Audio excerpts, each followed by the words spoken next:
itu kepada penyidik, ya, saya tidak bisa mengatakan kapannya, apakah yang bersangkutan dikhawatirkan. Kalau melihat dari beberapa statement yang bersangkutan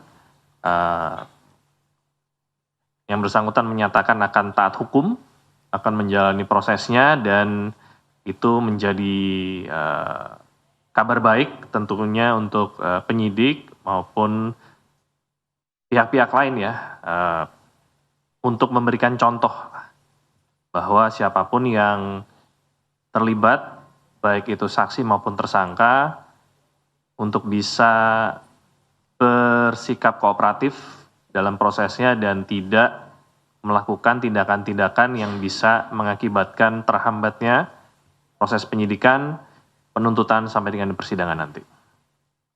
Mas, Jumat pekan lalu KPK memanggil Agustiani Tio Fridelina. Nah, itu belum ada keterangan apakah hadir atau tidak, dan jika tidak, kapan penjadwalan ulang. Itu yang pertama. Yang kedua, tadi Roni Sompi dia menyebutkan bahwa surat pencegahan dari KPK itu terhadap Harun Masiku itu baru dikirim tanggal 13 Januari. Sementara Harun itu ditetapkan tersangka kan pada tanggal 9. Setelah OTT tanggal 8 dan tanggal 9 itu. Apakah benar Mas, KPK baru mencegah itu tanggal 13 Januari itu aja? Terima kasih. Benar atau tidaknya nanti saya harus tanyakan terlebih dahulu ya pada penyidik tanggal-tanggalnya, karena itu sudah masuk teknis. Saya kebetulan bukan penyidik yang menangani perkaranya, sehingga saya harus konfirmasi terlebih dahulu.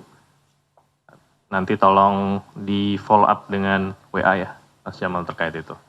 Kalau terkait saudari Agustiani Tio, betul dijadwalkan pemeriksaan di beberapa waktu yang lalu, tetapi yang bersangkutan tidak hadir. Saya belum terinfo apakah yang bersangkutan mengkonfirmasi ketidakhadirannya atau tidak. Nanti saya coba cek dari riwayat yang ada sampai dengan saat ini. Mas Tessa izin. Ya. Ini mantan Gubernur Kalsel Sahbirin Nur ini apakah sudah ada jadwal pemanggilan lagi? Mas, kan terakhir dia mangkir dalam pemanggilan penyidik. Sebentar.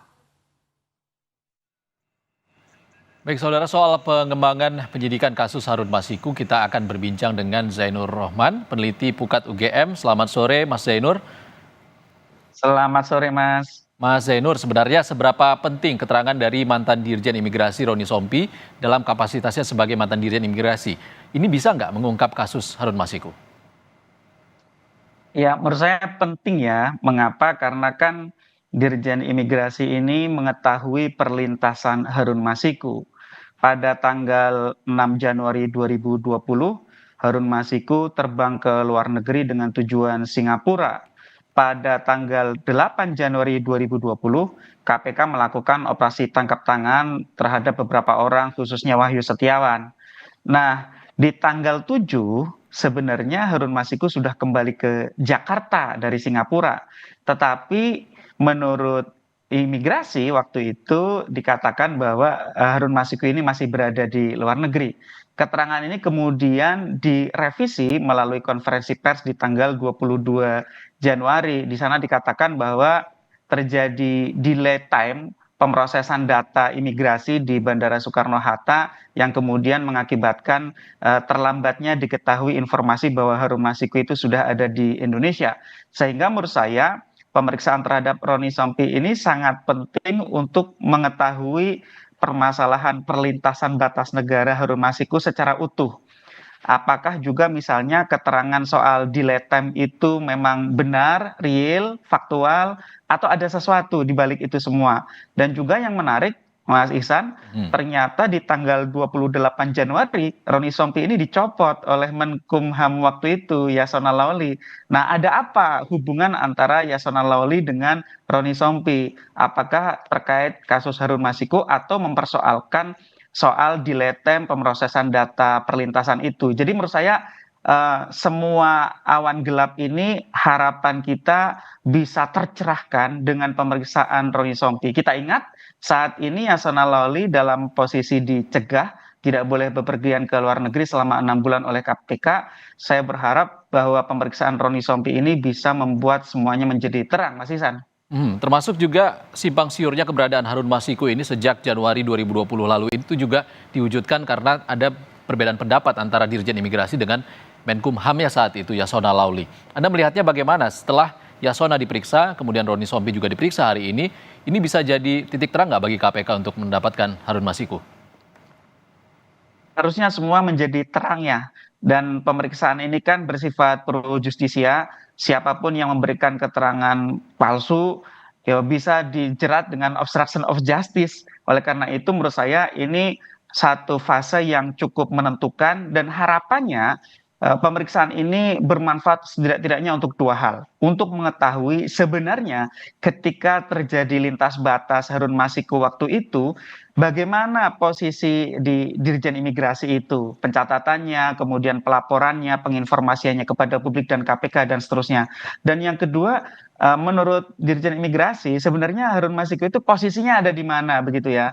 Karena kenapa? Karena di tanggal 7 Januari 2020 sebenarnya Harun Masiku sudah balik ke Indonesia. KPK menganggap Harun Masiku itu sudah masih di luar negeri karena informasi dari Direktorat Jenderal Imigrasi, sehingga kan itu membuat informasi yang membingungkan untuk KPK. KPK kehilangan keberadaan Harun Masiku karena dianggap orangnya ada di luar negeri, sehingga tidak menjadi target untuk operasi tangkap tangan yang ada di Indonesia. Sehingga menurut saya dengan pemeriksaan hari ini oleh Roni Sompi kita bisa berharap gitu ya, KPK dapat titik temu yang jelas keberadaan Harun Masiku dan peran pihak-pihak di Kementerian Hukum dan HAM, termasuk menurut saya adalah Menteri Hukum dan HAM Yasona Lauli terkait dengan lintas batas Harun Masiku. Karena Harun Masiku ini sekali lagi ini seperti menghilang, tidak jelas jejaknya, padahal kalau kita lihat profilnya sebenarnya dalam tanda kutip bukan high profile ya.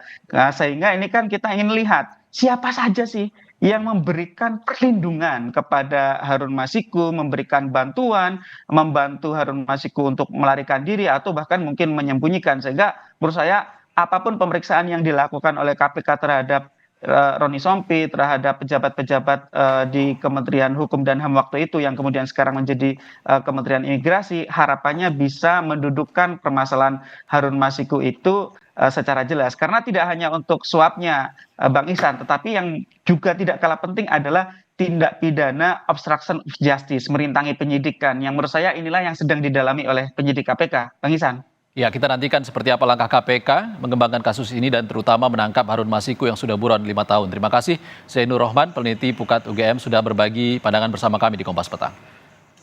Terima kasih. Saudara, informasi lainnya di Kompas Petang akan disampaikan rekan kami, Audrey Chandra. Silakan, Audrey. Terima kasih, Saudara. Mahkamah Konstitusi menghapus ambang batas